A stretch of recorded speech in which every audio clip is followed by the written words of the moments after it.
اعوذ باللہ من الشیطان الرجیم بسم اللہ الرحمن الرحیم اللہم صلی علی مولاي سیدی ابی محمد الحسن بن علی صلاة کثیرة تامة زاکیة کافضل ما صلیت علی احد من اولیائک۔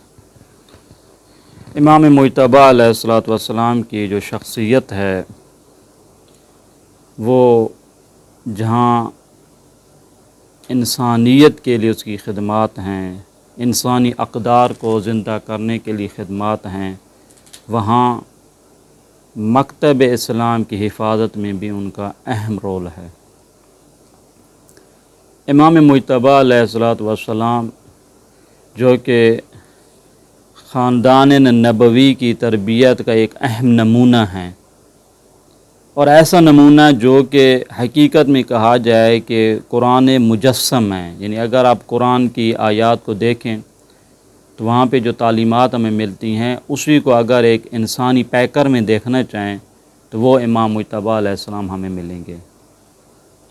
امام مجتبیٰ علیہ السلام چند خصوصیات کے حامل تھے، بہت زیادہ خصوصیات انہیں پائی جاتی تھی، وہ چونکہ ان کی پوری سراپا زندگی جو ہے وہ پروردگار کی رضا اور خوشنودی میں تھی۔ ان کا پوری زندگی یعنی پوری زندگی میں وہ پروردگار کے محضر میں اپنے آپ کو جانتے تھے، اور یہ فقط تصور نہیں تھا بلکہ مقام عمل میں بھی اسی چیز کو ہم مشاہدہ کرتے ہیں، یعنی کتنا خدا سے انس ہے، کتنا خدا سے لگاؤ ہے، کتنا متوجہ ہیں کہ ان کے پروردگار کا ان سے کیا گہرا ارتباط ہے۔ ایک صفت جو امام مجتبیٰ علیہ السلام پائی جاتی وہ عبادت ہے، خدا کی بندگی، یعنی خدا سے راز و نیاز کرنا، یہ بہت زیادہ چیز پائی جاتی ہے۔ یعنی امام زین العابدین علیہ السلام کی بندگی کا عالم آپ یہاں سے دیکھیں کہ امام نے کتنے حج کیے۔ یہ دیکھیں امام صادق علیہ السلام فرماتے ہیں کہ امام مجتبیٰ علیہ السلام اپنے زمانے کے سب سے زیادہ عبادت گزار تھے، اور مولا نے بہت زیادہ حج کیے، کچھ حج پیدل اور کچھ ایسے حج کیے جو ننگے پاؤں گئے ہیں۔ آپ اندازہ لگائیے کہ مدینے سے مکہ کوئی تھوڑا سا تو فاصلہ نہیں ہے۔ یہ امام کا اس انداز میں پروردگار کی خدمت میں پہنچنا یہ فقط تعارفاتی چیز نہیں تھی، اور جب بھی جناب ہمیشہ اللہ تعالیٰ کی یاد میں رہتے تھے، اور جب بھی یہ آیت مثلا سنتے تھے یا دیکھتے تھے، دیکھیں جب بھی یہ آیت سنتے تھے یا ایھا الذین آمنو، قرآن میں کتنی مرتبہ ہے، جیسے یہ سنتے تھے کیا فرماتے تھے؟ لبیک اللہم لبیک۔ اسی طریقے سے امام مجتبیٰ علیہ السلام جب قنوت پڑھا کرتے تھے تو بہت لمبی دعا پڑھتے تھے، یعنی یہ قنوت میں کیا ہے؟ آپ اپنے پروردگار سے گفتگو کر رہے ہیں۔ دعا میں یہی ہوتا ہے نا، آپ کا اپنے پروردگار سے گفتگو کرنا، اس سے راز و نیاز کرنا، اس سے نجوہ کرنا، یہ امام مجتبیٰ علیہ السلام کی زندگی میں ملتا ہے۔ پس پہلی خصوصیت امام مجتبیٰ علیہ السلام کی زندگی میں کیا ہے؟ پروردگار کی عبادت، پروردگار کی بندگی۔ دوسری صفت کون سی تھی؟ اللہ تعالیٰ سے خوف۔ یہ جو خوف ہے یہ بہت عظیم صفت ہے۔ اصلا قرآن کی تعبیر کیا ہے کہ انما یخشی اللہ من عبادہ العلماء، یعنی جن کے دلوں میں خشیت پروردگار پائی جاتی وہ فقط اور فقط کون ہیں؟ دانشمند اور علماء طبقہ ہے۔ اور ان کی جو قرآن میں کیا ہے کہ جب یہ مومنین کی صفت کیا ہے کہ وہ نماز کیسے پڑھتے ہیں؟ الذین هم فی صلاتہم خاشعون۔ امام مجتبیٰ علیہ السلام کی زندگی میں دیکھیں، جب بھی امام علیہ السلام وضو کرتے تھے تو خوف خدا سے جسم میں لرزہ طاری ہو جاتا تھا، خوف خدا سے، اور چہرے کا رنگ زاد پڑ جاتا تھا۔ لوگ ان سے پوچھتے تھے مولا یہ کیا حالت ہے؟ آپ وضو کرتے ہیں، وضو کرتے وقت آپ کی یہ حالت ہو جاتی ہے، دقت کرنا۔ امام کیا فرماتے ہیں؟ امام فرماتے ہیں کہ چونکہ جو عبد ہوتا ہے نا، عبد جب پروردگار کی بندگی کے لیے آمادہ ہوتا ہے تو خود بخود اس پروردگار کے خوف سے، اس کے اعضاء میں تبدیلی آ جاتی ہے، رنگ اس کا جو ہے نا متغیر ہو جاتا ہے۔ کیوں؟ چونکہ آپ کس کی بارگاہ میں جا رہے ہیں، یعنی ہم آمادہ ہو رہے ہیں، جیسے نماز سے پہلے وضو کرتے ہیں، کس لیے کرتے ہیں؟ تاکہ ہم بارگاہ الہی میں حاضری ہونے کے لیے آمادہ ہوتے ہیں۔ فرماتے ہیں یہ جو کیفیت ایسی ہے۔ اور اسی طریقے سے اب وضو کے بعد جب مسجد کے دروازے پر پہنچے تو کیا فرماتے ہیں؟ دروازے پہ کھڑے ہو کے یہ فرماتے تھے الہی ضیفک ببابک، اے اللہ، اے میرے معبود، تیرا مہمان تیرے دروازے پر ہے۔ یا محسن قد اتاک المسی، اے وہ ذات جو نیکیاں کرنے والے ہیں، تیرے دروازے پہ ایک وہ شخص آیا ہے جو گناہ گار ہے۔ فتجاوز عن قبیح ما عندی بجمیل ما عندک یا کریم، وہ پروردگارہ تو کریم ذات ہے، میری ان لغزشوں سے اپنے فضل و کرم سے معاف کر دے۔ اب دیکھیں یہاں پہ ایک سوال یہ پیدا ہوتا ہے، کیا معاذ اللہ امام گناہ گار تھے؟ مگر امام معصوم نہیں ہوتے۔ یہ جو تعبیریں ہیں کہ یہ کہنا ہے کہ پروردگارہ کہ تیرا گناہ گار بندہ تیرے دروازے پر آ رہا ہے، تو یہ کوئی وہ یوں سمجھے کوئی بناوٹی تو باتیں نہیں کر رہے تھے نا، بناوٹی بات تو نہیں تھی۔ یہ عزیز غور سے سنیے گا، جب یہ شخصیات اپنے آپ کو پروردگار کی اس عظمت اور کبریائی میں دیکھتے ہیں اور یہ دیکھتے ہیں کہ ہمارے ساری نیکیوں کا سرچشمہ کون ہے؟ پروردگار کا فضل ہے، اور گناہوں سے روکنا بھی اسی کا فضل ہے، وہ کہتے ہیں ہمارا تو کوئی کمال ہی نہیں ہے، ہمارا تو کیا کمال ہے؟ وجود کس نے دیا ہے مجھے؟ اس اللہ نے دیا ہے۔ اس وجود سے نیکیوں کی جو بارشیں ہو رہی ہیں، گناہوں سے جو روکا جا رہا ہے، خدا سے لگاؤ ہو رہا ہے، اس کی وجہ یہ ہے کہ چونکہ خدا کی عنایات ہیں۔ جب انسان اس مرحلے پہ پہنچتا ہے، مثلا امام حسین علیہ السلام کیا فرماتے ہیں؟ دیکھیں دعا عرفہ میں اس دن ہم نے یہ گفتگو کی تھی، وہ فرماتے ہیں پروردگارہ مجھے اتنی لمبی زندگی بھی مل جائے، میں تیری نعمتوں میں سے ایک نعمت کا بھی شکر ادا نہیں کر سکتا۔ کیوں؟ اس لیے کہ شکر بجا لانے کے لیے تیری نعمت کا جب میں شکر بجا لاؤں گا، یہ شکر بجا لانا یہ بھی تیری ہی جانب سے عنایت ہے، یہ خود نعمت ہے۔ اب اس نعمت کا میں شکر ادا کروں تو وہ جب شکر کروں گا وہ تیری عنایت ہوگی۔ یعنی جب اس مرحلے پر انسان پہنچتا ہے کہ میں تیری نعمتوں کا ایک شکر بھی نہیں ادا کر سکتا، اس کی کیا کیفیت ہوگی جب وہ دیکھ رہا ہوگا جناب علی کہ خدا کی جانب سے مسلسل نعمتوں کا نزول ہو رہا ہے۔ اب ان کی یہ حالت ہوتی تھی۔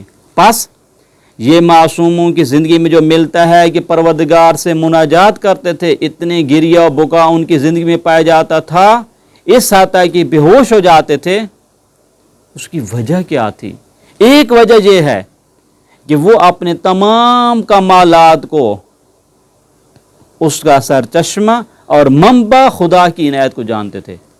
کہتے ہیں ہم نے تو کچھ بھی نہیں کیا، اگر میں اس مقام تک پہنچا ہوں، اگر میں اس مرحلے تک پہنچا ہوں تو یہ خدا کی عنایت ہے۔ پس جب انسان پروردگار کی معرفت اس درجے تک پہنچتا ہے، اپنے آپ کو پروردگار کی اس کبریائی کے سامنے دیکھتا ہے، تو اس کے جملے سے یہ جملے نکلتے ہیں کہ پروردگارہ فتجاوز عن قبیح ما عندی بجمیل ما عندک، تو معاف کر دے مجھے۔ بس یہ ذہن میں رہنا چاہیے، چونکہ یہ اپنے تمام تر کمالات کا جو منبع ہے وہ پروردگار کو جانتے ہیں، کہتے اسی کی عنایت ہے۔ یہی تو وجہ قرآن شریف میں آپ نے کیا دیکھا؟ حضرت یوسف علیہ السلام نے کیا فرمایا تھا؟ کہتے وما ابرئ نفسی ان النفس لامارۃ بالسوء الا ما رحم ربی، اگر انسان گناہ سے بچ بھی سکتا ہے تو فقط اور فقط کس وجہ سے کہ تیری رحمت اسے شامل حال ہوگی۔ تو یہ زندگی میں کیا وہ اس تصور میں زندگی گزار رہے ہیں، اس حقیقت میں زندگی گزار رہے ہیں کہ سب کچھ پروردگار کی عنایت سے ہے۔ اگر میں جناب خدا کی بارگاہ میں گڑ گرا رہا ہوں اور اگر میں جناب نیکی انجام دے رہا ہوں، سب کچھ کر رہا ہوں، تو کیوں؟ چونکہ پروردگار کی عنایت کا ہے۔ اب اس مرحلے میں وہ اپنے آپ کو کیا سمجھتے ہیں؟ کہتے ہیں ہم قصوروار ہیں، اس لیے کہ ہم تیری عبادت انجام، حقیقت عبادت ہم انجام ہی نہیں دے سکتے، ہم حقیقت شکر بجا نہیں لا سکتے۔ اس وجہ سے دیکھیں دوسری تعبیر امام صادق علیہ الصلوۃ والسلام فرماتے ہیں، غور کیجیے گا، کان اذا ذکر الموت بکا، جب موت کو یاد کرتے تھے تو امام روتے تھے۔ وَإِذَا ذَكَرَ الْقَبْرَ بکا، جب قبر کو یاد کرتے تو روتے تھے۔ وَإِذَا ذَكَرَ الْبَعْثَ وَالنُّشُورَ بکا، قیامت کے دن اٹھنا ہے، قیامت دن سب کو اٹھایا جائے گا، جب اس مرحلے کو یاد کرتے تھے تو امام مجتبیٰ علیہ السلام رویا کرتے تھے۔ وَإِذَا ذَكَرَ الْمَمَرَّ عَلَى الصِّرَاطِ بکا، جب وہ مرحلہ یاد کرتے تھے کہ ہمیں پل صراط سے کیسے گزرنا ہے تو روتے تھے۔ وَإِذَا ذَكَرَ الْعَارِضُ عَلَى اللَّهِ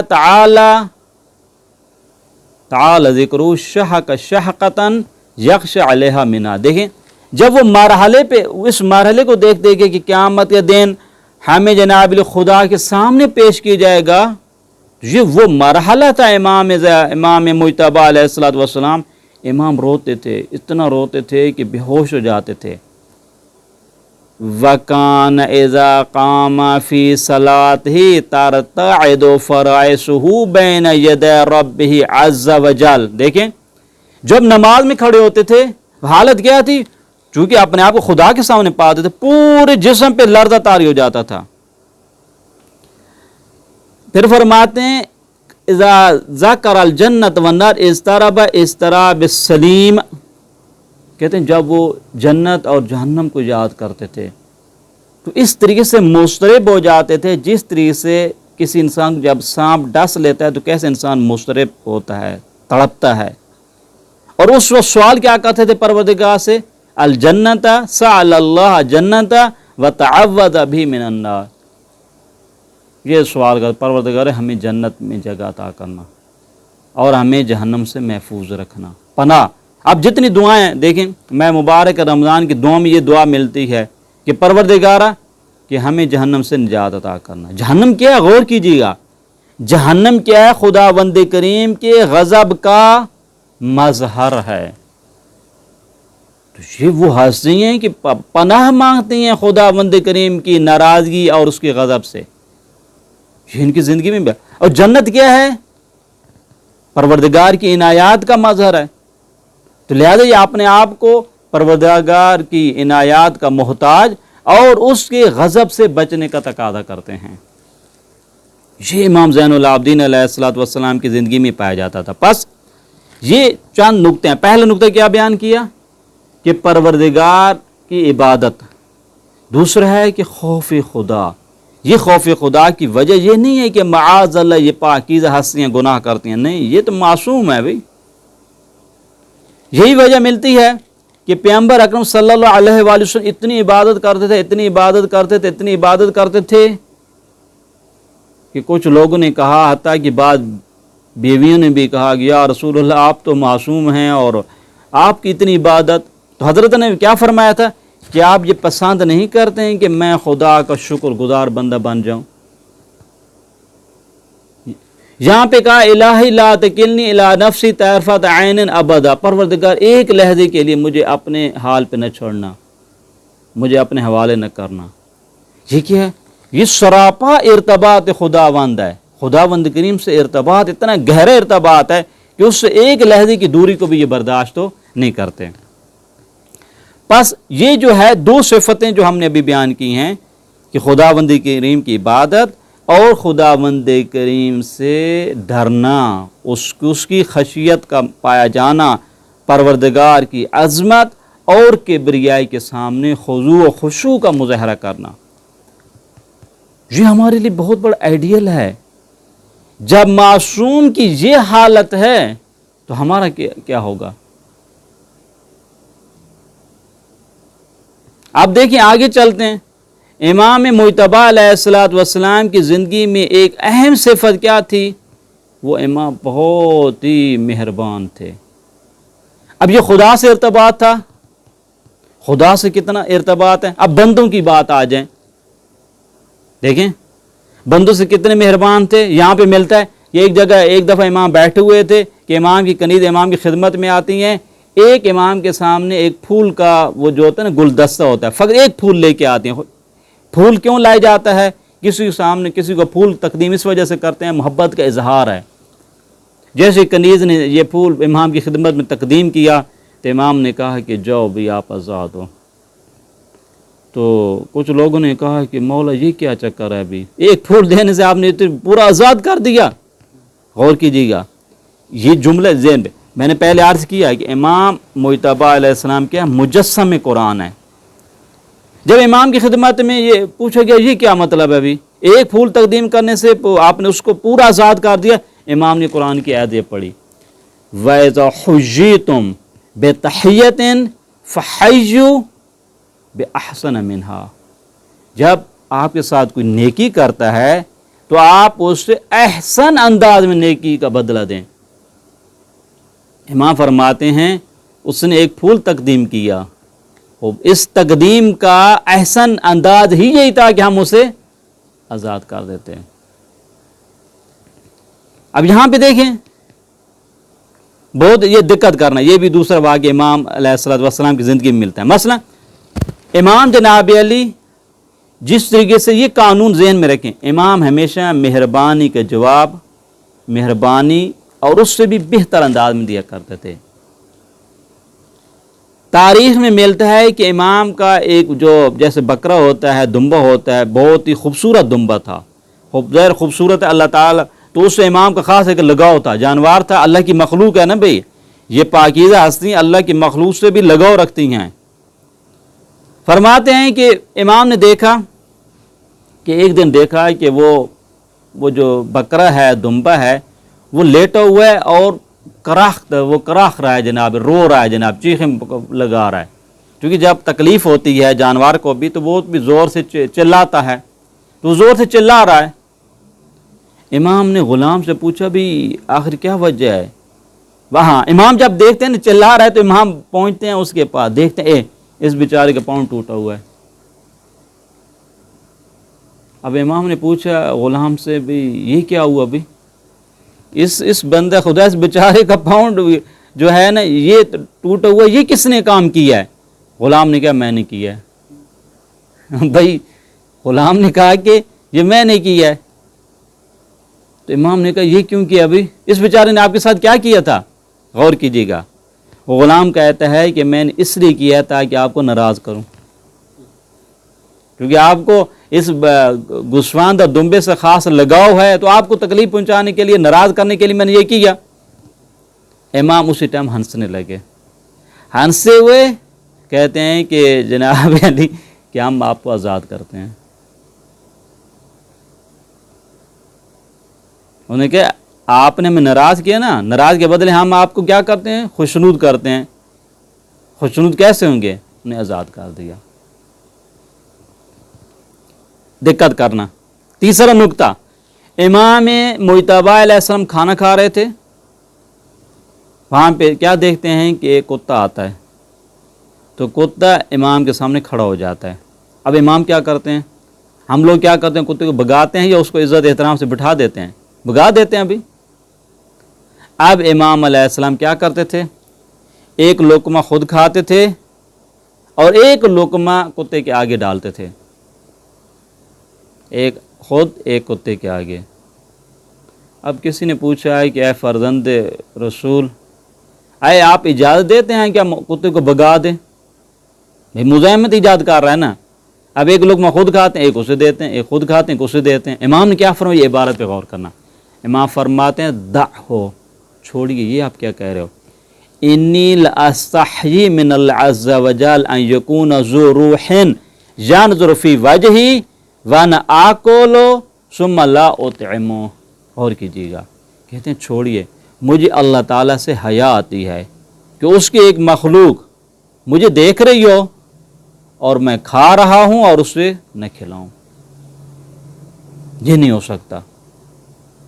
بس یہاں پہ دیکھ غور کیا، یعنی امام مجتبیٰ علیہ السلام میں دو صفتیں جو ہیں بہت ہی اہم ہیں. ایک کون سی ہے؟ خدا سے ارتباط. دوسرے کیا ہے؟ اللہ تعالیٰ کی مخلوق سے مہربانی. دعا گو ہیں کہ اللہ تعالیٰ ہمیں بھی امام مجتبیٰ علیہ السلام کی نورانی سیرت کو سمجھنے، اور اس پہ عمل کرنے کی توفیق عطا فرمائے۔ صلی اللہ علی محمد و آلہ الطیبین الطاہرین۔